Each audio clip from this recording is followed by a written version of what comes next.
میری ساس نے میرے شوہر کے منہ پر ہاتھ رکھا ہوا تھا، مگر اس کے ہاتھ رکھنے سے پہلے ہی میرے شوہر نے طلاق کے 3 لفظ بول کر میری زندگی اجاڑ دی تھی۔ میں بے یقینی سے کبھی اپنی ساس کو دیکھتی تو کبھی اپنے شوہر کو۔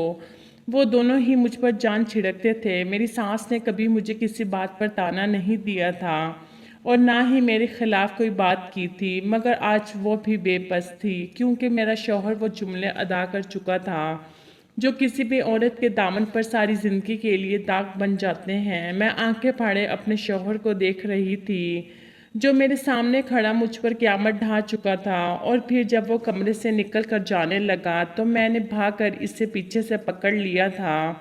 میرے اس طرح پکڑنے پر اس نے مجھے زور سے دھکا دیا اور کہنے لگا کہ اب تمہارا اور میرا کوئی رشتہ نہیں ہے، مجھے ہاتھ مت لگاؤ۔ اس سے پہلے کہ میں گر جاتی میری ساس نے مجھے سنبھالا اور اپنے بیٹے کو برا بھلا کہنے لگی۔ وہ خود بھی رو رہی تھی۔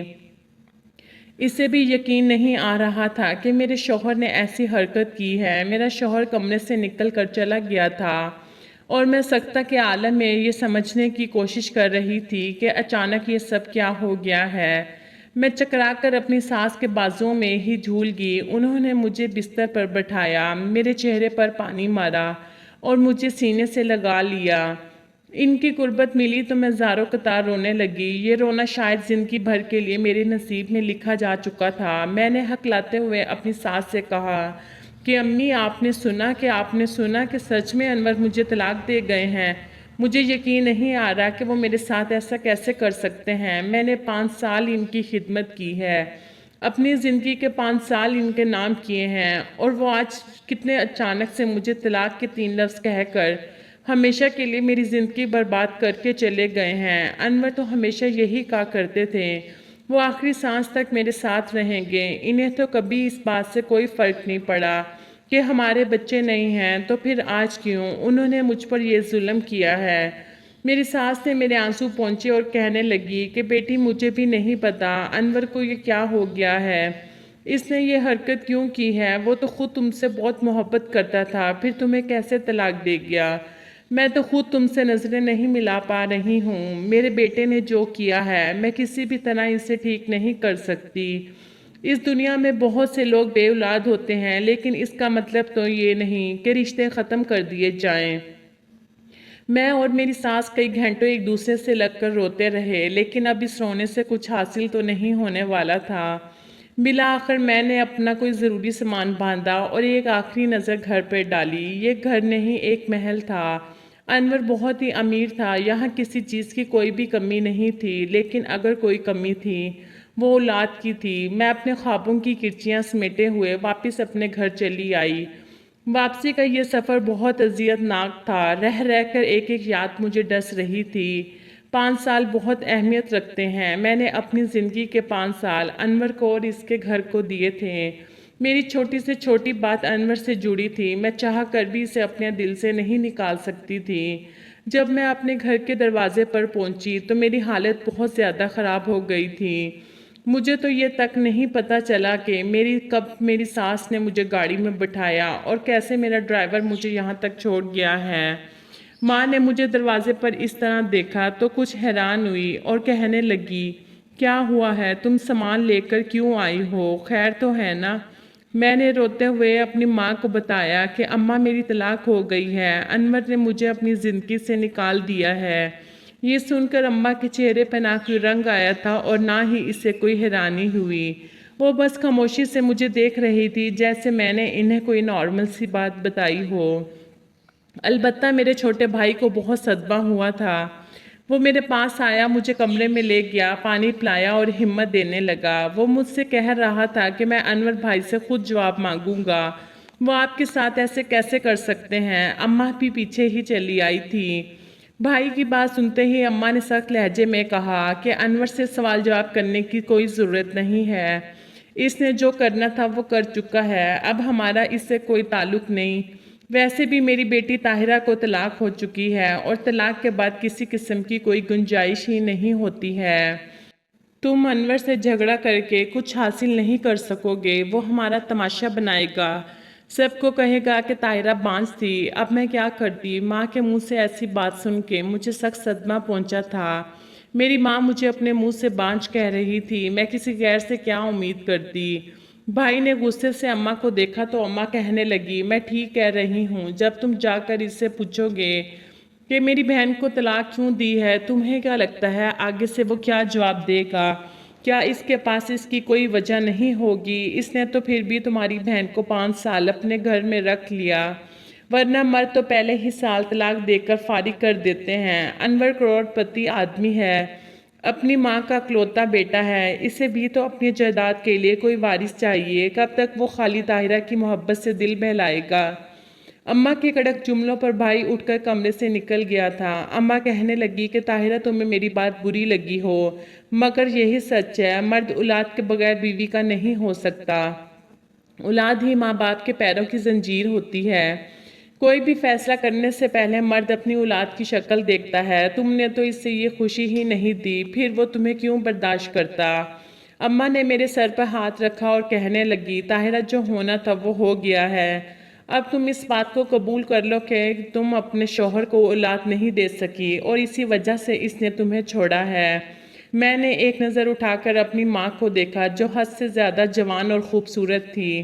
بیوہ ہونے کے باوجود بھی ان کے چہرے پر میں نے کبھی کوئی دکھ نہیں دیکھا تھا، وہ مجھے ہمیشہ بہت مضبوط نظر آتی تھی اور آج بھی وہ بہت پرسکون نظر آ رہی تھی۔ بیٹی کی طلاق پر ایک ماں کے دل پر کیا گزرتی ہے؟ مجھے اپنی ماں کو دیکھ کر کچھ بھی اندازہ نہیں ہو رہا تھا، جس طرح وہ مجھے تسلی دے رہی تھی۔ ایسا لگ رہا تھا جیسے کوئی آس پڑوس کی عورت ہو جو یہ خبر سن کر مجھ سے ملنے آئی ہو۔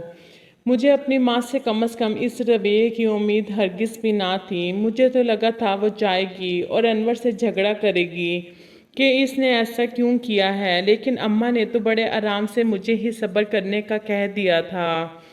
رو رو کر میرا حال خراب ہو چکا تھا۔ میں نے اماں سے کہا کہ مجھے اکیلا چھوڑ دیں، مجھے کسی سے کوئی بات نہیں کرنی، میں اپنے کمرے میں ٹھیک ہوں۔ اماں مجھے چھوڑ کر چلی گئی اور میں بستر پر لیٹے ہی زاروں قطار رونے لگی۔ ایسا لگتا تھا کہ کل ہی کی تو بات ہے کہ میرا اور انور کا رشتہ طے ہوا تھا۔ انور نے اپنی محبت سے مجھ سے شادی کی تھی۔ جس کسی نے بھی ہم دونوں کو دیکھا چاند اور سورج کی جوڑی کا خطاب دیا تھا۔ میری ساس مجھ پر صدقے واری جا رہی تھی، میں صرف ان کے بیٹے کی پسند نہیں تھی بلکہ انہی کو بھی پسند آ گئی تھی۔ شادی پر ہم دونوں کو نہ جانے کس کی ایسی نظر لگی کہ سال گزر جانے کے باوجود بھی ہمارے گھر کوئی اولاد نہ ہوئی۔ میری ساس اور شوہر دونوں ہی اولاد کی خوشی دیکھنا چاہتے تھے۔ میں نے بہت سے ڈاکٹرز کو دکھایا لیکن سب نے صاف کہہ دیا میں امید سے نہیں ہو سکتی۔ یہ خبر مجھ پر کسی قیامت کی طرح گزری تھی، لیکن میری ساس نے مجھے سنبھال لیا تھا۔ وہ ہرگز بھی پرانے زمانے والی ساس ثابت نہیں ہوئی تھی جو بہو کے بانجھ پن کا سن کر اسے دھکے دے کر گھر سے نکال دیتی، بلکہ میری ساس تو بہت نیک اور محبت کرنے والی تھی۔ انہوں نے مجھے پیار سے سمجھایا کہ بیٹا اولاد اللہ کی دین ہے، اگر اللہ چاہے تو ہو جائے گی، وہ نہ چاہے تو نہیں ہوگی، یہ سب انسان کے اختیار میں نہیں ہے، تم بس دعا کرتی رہو، ڈاکٹر خدا نہیں ہوتے۔ اگر انہوں نے کہہ دیا ہے کہ اولاد نہیں ہوگی تو ایسا نہیں ہے کہ نہیں ہوگی، اوپر والا سب کچھ کر سکتا ہے۔ ساس کی باتیں سن کر میرے بے قرار دل کو کچھ قرار آ گیا تھا اور میرے شوہر انور نے بھی خاموشی اختیار کر لی تھی۔ مجھے سسرال میں بھی کسی طرح کی کوئی پریشانی کا سامنا نہیں تھا، البتہ میں ہی تھی جو ہر وقت اولاد کی تمنا کے لیے تڑپتی رہتی تھی۔ سال پہ سال گزرتے چلے گئے اور ہماری شادی کو 3 سال گزر گئے۔ ایک روز میں نے انور کو کہا ہم کسی بچے کو گود لے لیتے ہیں۔ جب یہ بات میری اماں تک پہنچی تو انہوں نے صاف منع کر دیا۔ وہ کہنے لگی کوئی ضرورت نہیں ہے کسی غیر کی اولاد کو گود لینے کی۔ اماں نے مجھے ایسے ایسے نقصانات گنوائے کہ میرا دل کانپ اٹھا تھا۔ میں سوچنے لگی اماں ٹھیک ہی تو کہہ رہی ہیں کہ اگر میں کسی غیر کے بچے کو لاؤں گی تو یہ بہت بڑی ذمہ داری ہو جائے گی، پھر کل کو میرے اپنے بچے ہو گئے تو میں انصاف نہیں کر پاؤں گی۔ یہ سب سوچ کر میں نے خود ہی اپنا ارادہ ترک کر دیا۔ انور نے تو نہ پہلے کچھ کہا اور نہ ہی بعد میں۔ دھیرے دھیرے وقت گزر رہا تھا، میرے ابا کا انتقال ہو گیا۔ میرا چھوٹا بھائی کالج جاتا تھا، اس لیے اکثر اماں دن میں ہمارے گھر چلی آتی تھی۔ میرا گھر قریب ہی تھا، میں گھر کے کاموں میں بزی ہوتی تو وہ تھوڑا بہت وقت میری ساس کے پاس بیٹھ جاتی اور باقی کا وقت انور کے ساتھ گزار دیتی تھی۔ انور کا اپنا کاروبار تھا، وہ کبھی دفتر جاتے تو کبھی گھر سے ہی کام کر لیتے۔ ان کے ملازمین ہی اتنے تھے کہ انہیں زیادہ کام کاج کی ضرورت ہی نہیں تھی۔ جب وہ گھر پر نہ ہوتے تو مجھے ان کی فکر ستاتی اور گھر کی خاموش دیواریں مجھے کھانے کو دوڑ آتی۔ اس لیے اماں کے آنے سے ہمارے گھر میں رونق آ جاتی تھی اور مجھے بچوں کی کمی کا احساس نہ ہوتا تھا۔ اماں تھوڑی شوخ اور چنچل سی تھی، وہ دیکھنے میں بھی میری بڑی بہن جیسی ہی لگتی تھیں۔ انور سے بھی ان کی کافی اچھی بات چیت تھی اور ان کے آنے سے انور بھی خوش ہو جاتے۔ سب کچھ بالکل ٹھیک ٹھاک چل رہا تھا، بہت تیزی سے دن گزر رہے تھے۔ اسی طرح میری شادی کو 5 سال ہو گئے تھے۔ جو بھی دیکھتا وہ حیران ہوتا کہ میرے شوہر نے ان 5 سالوں میں کبھی اولاد کو لے کر مجھ سے کوئی بات نہیں کی، نہ کبھی کچھ برا کہا، بلکہ ہمارا رشتہ تو دنیا کے لیے ایک مثال بن گیا تھا۔ ہر کوئی کہتا تھا کہ شوہر ہو تو انور جیسا، بیوی کو اف تک نہیں کرتا۔ میں بھی اپنے آپ کو بہت خوش قسمت مانتی تھی، کیونکہ شوہر کے بعد میری ساس کا رویہ بھی بہت اچھا تھا۔ لیکن مجھے کیا معلوم تھا کہ ایک دن اچانک ہی میرے سر پر آسمان گر پڑے گا۔ یہ ہماری شادی کی سالگرہ کا دن تھا۔ انور گھر آئے اور ان کا مزاج کچھ عجیب سا تھا، وہ آج کچھ خاموش لگ رہے تھے۔ میں نے گھر میں کیک بھی بنا دیا تھا اور بریانی بھی، اس سے پہلے کہ میں کیک لے کر آتی اور انور کو یاد دلاتی کہ آج ہماری شادی کی سالگرہ ہے۔ انہوں نے کچھ کاغذ میرے ہاتھ میں پکڑائے، مجھے لگا کہ شاید وہ میرے لیے سالگرہ کا تحفہ لے کر آئے ہوں گے، لیکن جیسے ہی میں نے وہ کاغذات کھول کر دیکھے، مجھے لگا کہ میں اپنے قدموں پر کھڑی نہ رہ سکوں گی۔ وہ طلاق کے کاغذات تھے اور پھر اچانک سے انور نے کھڑے کھڑے مجھے 3 بار طلاق دے دی تھی۔ مجھے کچھ بھی تو نہیں سمجھ آ رہا تھا اور بس پھر سب کچھ ہوتا ہی چلا گیا۔ میں اپنے گھر واپس پہنچ گئی۔ بہت سے سوالات تھے جو دل میں مچل رہے تھے۔ اگر بچوں کی وجہ سے انور نے مجھے طلاق دی تھی تو اتنے سال انتظار کرنے کی کیا ضرورت تھی، اور اگر کوئی اور بات تھی تو مجھے کیوں علم نہ ہو سکا تھا؟ میرے اور انور کے درمیان اتنی دوری کیسے پیدا ہوگی؟ میں تو ابھی تک یہی نہیں سمجھ پا رہی تھی۔ میں بس اپنی بد نصیبی پر آنسو بہا رہی تھی۔ مجھے کمرے میں پڑے پڑے شام ہونے لگی تھی جب گھر کی ملازمہ میرے پاس آئی۔ اس کے ہاتھ میں کھانے کی پلیٹ تھی۔ وہ کہنے لگی کہ بی بی جی آپ سارا دن کمرے سے باہر نہیں نکلی اور نہ ہی آپ نے کچھ کھانا کھایا ہے، تھوڑا بہت کھا لیجیے۔ میں نے نظر اٹھا کر ملازمہ کو دیکھا جو تقریباً پچھلے 25 سال سے ہمارے گھر کام کر رہی تھی۔ وہ میرے ابا کی وفادار تھی، مجھے اس سے بہت انسیت تھی، اس لیے اسے دیکھتے ہی میری آنکھوں سے پھر آنسو بہنے لگے۔ اس نے میرے آنسو پونچھے اور کہنے لگی مجھے افسوس ہے جو کچھ آپ کے ساتھ ہوا اور بہت برا ہوا ہے، لیکن میں آپ سے کچھ نہیں چھپاؤں گی۔ آپ کی طلاق آپ کی ماں کی وجہ سے ہوئی ہے۔ اس عورت نے تو اپنی بیٹی کا گھر بھی نہیں چھوڑا۔ آپ دیکھیے گا اس عورت کو اللہ پاک بہت سخت سزا دے گا، قبر بھی اسے جگہ نہیں دے گی۔ مجھے میری نکرانی کی باتیں سمجھ نہیں آ رہی تھیں۔ میں نے ایک تھپڑ اس سے مارا اور کمرے سے نکال دیا۔ وہ میری ماں کے بارے میں ایسے کیوں بول رہی تھی؟ نکرانی کمرے سے جا چکی تھی، مگر اس کی باتیں میرا دماغ خراب کر رہی تھی۔ مجھے لگا شاید وہ یہ بات کہنا چاہ رہی ہے کہ اماں نے مجھے بچہ گود نہ لینے دیا اور اسی وجہ سے مجھے طلاق ہوئی۔ میں نے اس بات کو نظر انداز کیا اور کھانا سائڈ پر رکھ دیا۔ میرے حلق سے تو ایک نوالہ بھی نہیں اترنے والا تھا۔ رات کے وقت بھائی کمرے میں آیا۔ اس نے اس طرح کھانا سائڈ پر رکھے دیکھا تو زبردستی مجھے اپنے ہاتھوں سے کھانا کھلایا اور کہنے لگا کہ طاہرہ زندگی اس طرح نہیں گزرے گی، اپنے آپ کو مضبوط کرو اور حالات سے لڑنا سیکھو، جو ہونا تھا وہ ہو چکا ہے، اب کب تک سوگ مناؤ گی؟ میں بولی بھائی پچھلے 5 سالوں میں انور نے کبھی مجھے اس بات کا احساس تک نہیں ہونے دیا کہ میں نے انہیں اولاد نہیں دی ہے، پھر اچانک انہوں نے مجھے کیسے چھوڑ دیا؟ مجھے یقین ہے بات کچھ اور ہے، کاش کہ مجھے پتہ چل جائے کہ کس وجہ سے انہوں نے مجھے چھوڑا ہے، تو میرے بے قرار دل کو سکون آ جائے گا۔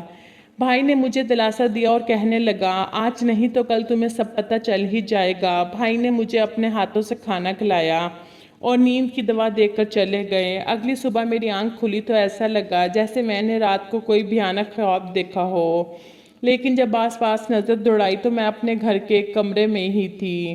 میں ایک دفعہ پھر سے رونے لگی تھی۔ دوپہر کے وقت ملازمہ صفائی کے لیے آئی تو اس سے باتیں کرنے لگی، اسے انور کے قصے سنانے لگی۔ وہ خاموشی سے صفائی کرتے کرتے میری باتیں بھی سن رہی تھی۔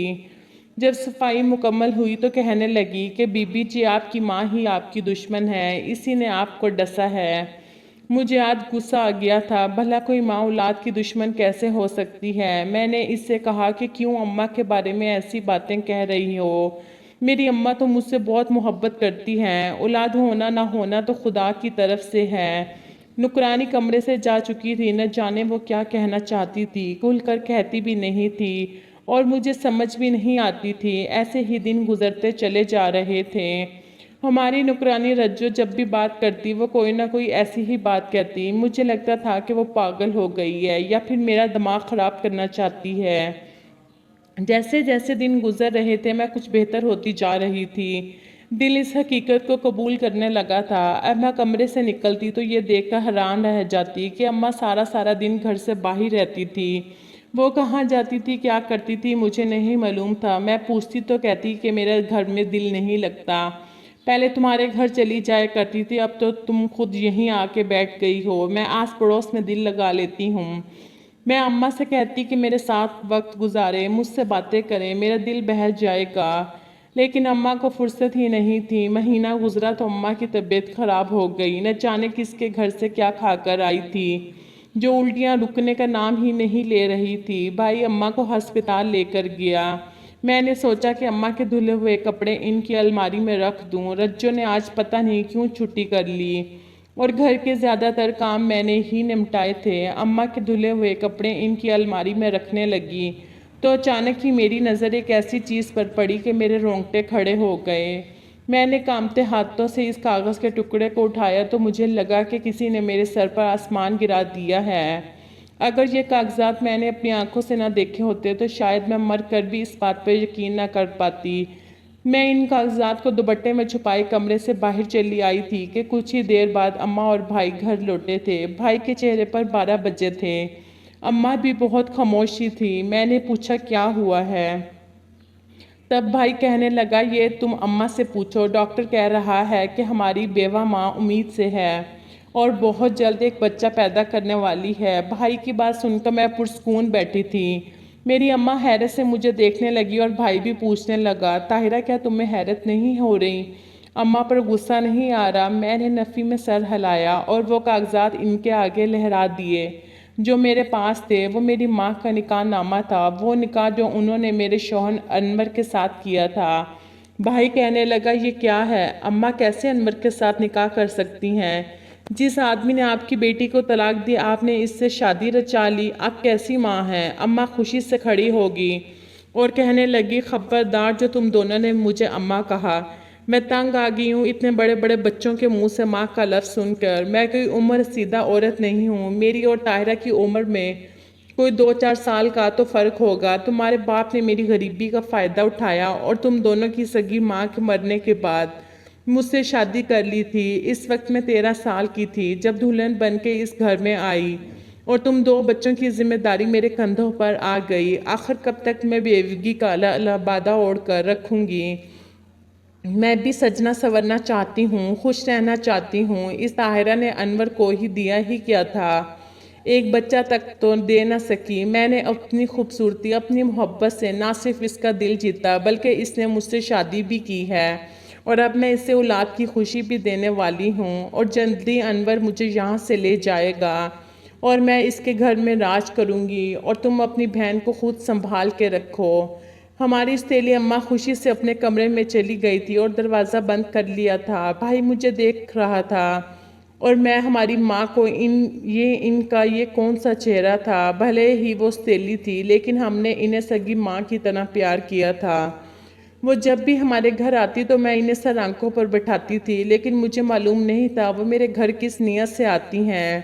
میرا بڑا سا گھر اور خوبصورت شوہر ان کی نظروں میں کھٹک رہا تھا، انہوں نے سب کچھ اپنے قبضے میں کر لیا تھا اور میں اتنی بیوقوف تھی کہ سمجھ ہی نہیں پائی۔ ہماری ملازمہ رجو اسی لیے مجھے کہتی تھی کہ آپ کی اماں نے آپ کے حق پر ڈاکہ ڈالا ہے، خدا اسے معاف نہیں کرے گا۔ رجو کو ہر بات کی خبر تھی، وہ گھر میں رہنے والی ایسی ملازمہ تھی جس کی نظر ہر چھوٹی سے چھوٹی چیز پر ہوا کرتی تھی۔ اماں نے انور کو فون کر دیا تھا، شام کا وقت انور آئے تھے اماں کو لینے کے لیے۔ میں نے نظر بھر کر ان کی طرف دیکھا نہیں تھا، میرے دل سے ان کی محبت خود بخود مٹ گئی تھی۔ مجھے وہ وجہ سمجھ آ گئی تھی جس کی وجہ سے انہوں نے مجھے چھوڑا تھا۔ انور کی نظریں جھکی ہوئی تھیں، شاید وہ مجھ سے نظریں ملانے کے قابل نہیں رہے تھے۔ اماں انور کے ساتھ چلی گئی تھیں۔ گھر میں صرف میں اور میرا بھائی رہ گیا تھا۔ میری عدت پوری ہونے کے بعد میرے بھائی نے میرے لیے ایک رشتہ دیکھا۔ لڑکا بہت اچھا اور نیک تھا۔ اس کی بیوی تیسرے بچے کی پیدائش کے وقت انتقال کر گئی تھی۔ اس کے 2 چھوٹے بچے تھے۔ بھائی نے سادگی سے میری شادی کر دی۔ وہ دونوں چھوٹے بچے میری گود میں آئے تو مجھے ایسا لگا کہ میری زندگی بھی مکمل ہو گئی۔ میں اب دوسرے شوہر اویس کے ساتھ ایک بہت خوبصورت زندگی گزار رہی تھی۔ خدا نے میرے نصیب میں خوشیاں لکھ دی تھی۔ میں نہیں جانتی تھی کہ میری ماں اور انور کس حال میں ہے، نہ ہی میں جاننا چاہتی ہوں، کیونکہ میں اپنی زندگی میں بہت خوش ہوں۔ لیکن کبھی کبھی مجھے افسوس ہوتا ہے کہ میں نے جسے اپنی ماں سمجھا، اپنے دل کی ہر بات اس سے بتائی، وہی میری خوشیوں کی دشمن نکلی۔ ہر ستیلی ماں بری نہیں ہوتی، لیکن کچھ ہوتی ہیں جو ماں کہلانے کے لائق نہیں ہوتی۔